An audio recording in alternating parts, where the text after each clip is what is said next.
50টা জামা হয়েছে, আমার 100টা হয়েছে। ওরে বাপ রে বাপ, কার 50টা জামা হয়েছে আর এদিকে আবার কার 100টা জামা হয়েছে?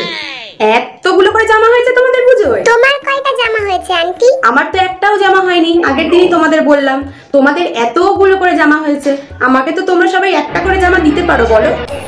তোমাকে দিলে আমরা কি পরবো? তাও তো ঠিক, আমাকে জামা দিলে তোমরা কি করে পরবে?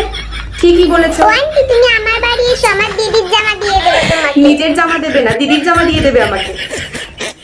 আচ্ছা আচ্ছা ঠিক আছে। তা এতগুলো করে যে জামা কিনেছো, কে কি জামা কিনেছো একটু শুনি। আমি তো নায়িকাদের মতো জামা ওরে কিনেছি। বাবা, তাই? বাবা বাবা, ভালো ভালো। আর তুমি? আমি আর আমার মা ম্যাচিং শাড়ি কিনেছি। শাড়ি কিনেছো? হ্যাঁ, ওরে হলুদ বাপরে, শাড়ি। তুমিও শাড়ি পরবে? ভালো ভালো। ও আন্টি, আমি দুটো ছেঁড়া ছেঁড়া জিন্স আর দুটো ছোট হ্যাঁ? ছোট টপ কিনেছি। ছেঁড়া ফাটা জিন্স? সর্বনাশ করেছে।